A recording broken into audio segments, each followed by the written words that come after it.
Gopal Khemka murder case की गूंज पूरे भारत में है, लेकिन इस मर्डर केस के बहाने बीजेपी जिस नैरेटिव को सेट करने में लगी है वो बिहार चुनाव के मद्देनजर बड़ा डिसाइसिव होने वाला है। हुआ क्या कि जब मीडिया के कैमरे डिप्टी सीएम सम्राट चौधरी के सामने गए और और मीडिया के कैमरों ने बिहार के लॉ एंड ऑर्डर पर सम्राट चौधरी से जवाब मांगा और कहा कि गोपाल खेमका केस में क्या अपडेट। तो सम्राट चौधरी ने कहा कि उमेश यादव जिसने मर्डर किया था उसको पकड़ा जा चुका है। सम्राट चौधरी की जुबान पर इस पूरी मर्डर मिस्ट्री को लेकर सिर्फ एक नाम था, उमेश यादव उर्फ विजय का। उमेश यादव शूटर है, बताया जा रहा है कि उसी ने गोपाल खेमका को गोली मारी थी, जबकि मास्टरमाइंड एक और कारोबारी है जिसने 10 लाख में यह सौदा तय किया था और 1 लाख एडवांस दिया था। इस बीच उमेश यादव की गवाही पर पुलिस एक और शख्स को पकड़ने पहुंची जिसका नाम राजा था। उसके साथ पुलिस का एनकाउंटर हुआ और राजा को ढेर कर दिया गया। गोपाल खेमका मर्डर केस में यह है अपडेट, लेकिन बीजेपी के नेता और माना जा रहा है कि अगर बीजेपी के मन का यह चुनाव रहा और बीजेपी ने सरकार बना ली तो सम्राट चौधरी ही होंगे। बीजेपी की बात कर रहा हूं, जेडीयू के साथ खेल वो एक अलग चैप्टर है, नीतीश कुमार के साथ जो खेल होगा वो अलग चैप्टर है। मैं बीजेपी की बात कर रहा हूं। बीजेपी ने जिस एक नेता को बिहार की राजगद्दी के लिए चुन लिया है अंदर खाने, वो नाम सम्राट चौधरी ही है, क्योंकि कास्ट इक्वेशन पे भी वो फिट बैठते हैं और उम्र भले 50 के आसपास है लेकिन फिर भी वो यूथ चेहरा माने जाते हैं कि भाई राजनीति में ये उम्र युवाओं की होती है। सम्राट चौधरी ने गोपाल खेमका मर्डर केस से जुड़े उमेश यादव का जिक्र किया, यादव शब्द पर ज्यादा फोकस किया और ये इसलिए हुआ क्योंकि उत्तर प्रदेश की तरह ही बिहार में भी जो यादव वोट बैंक है वो बीजेपी के लिए राजनीतिक रूप से बड़ा सिरदर्द है।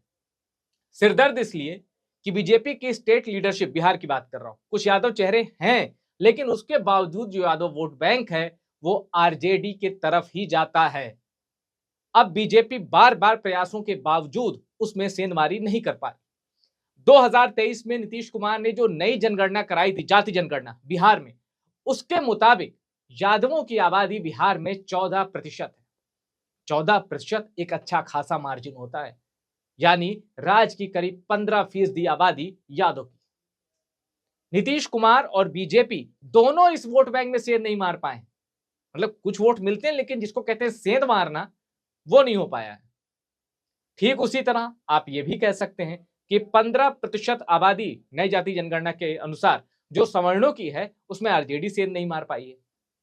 तो ये खेल रिलेटिव है, सापेक्षिक खेल है, लेकिन 14% को साइड लाइन करके और उसको टारगेट करके जिस शूटर का नाम उमेश यादव है, यह कहा गया कि गोपाल खेमका मर्डर केस में उमेश यादव ने जो क्राइम कमिट किया था और इस केस में जितने लोग थे सबको अरेस्ट किया था, पुलिस अपना एक्शन ले रही है।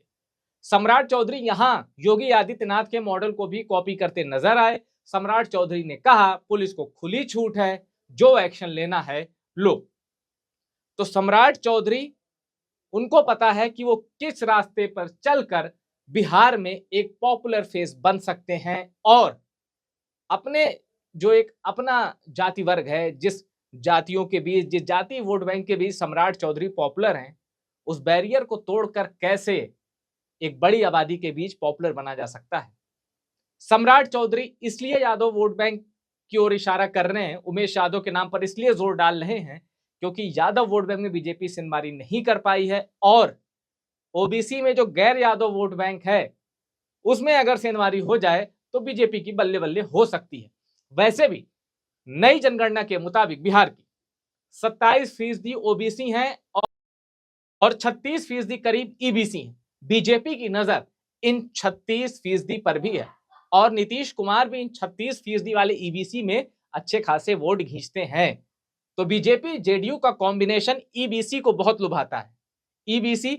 ईबीसी को पसंद है बीजेपी जेडीयू का एक साथ लड़ना, लेकिन ये विनिंग इक्वेशन ना तो आरजेडी के पास है जो उनके यादव वोट बैंक है, यादव प्लस मुस्लिम, वो विनिंग इक्वेशन नहीं माना जा सकता और बीजेपी के साथ ईबीसी और जो सवर्ण वोटर है ये भी विनिंग इक्वेशन नहीं माना जा सकता।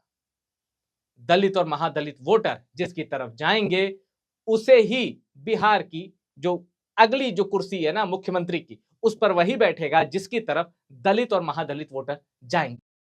सबको पता है केंद्र में मंत्री रहते हुए चिराग पासवान की इतनी राजनीतिक इच्छा शक्ति और इतनी राजनीतिक शक्ति नहीं है कि वो अपने दम पर ऐलान कर पाए कि हम 243 सीटों पर लड़ेंगे।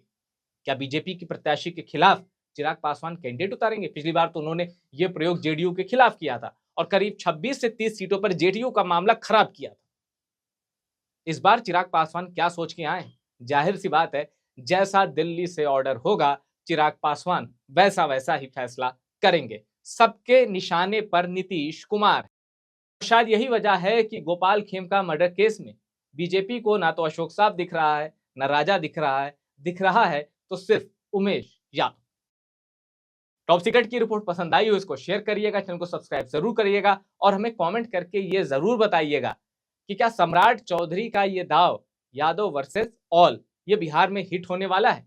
आपको क्या लगता है बिहार विधानसभा चुनाव के बाद कौन होगा बिहार का अगला मुख्यमंत्री? आप जो भी सोचते हैं अपनी राय कमेंट करके हमें बताएं।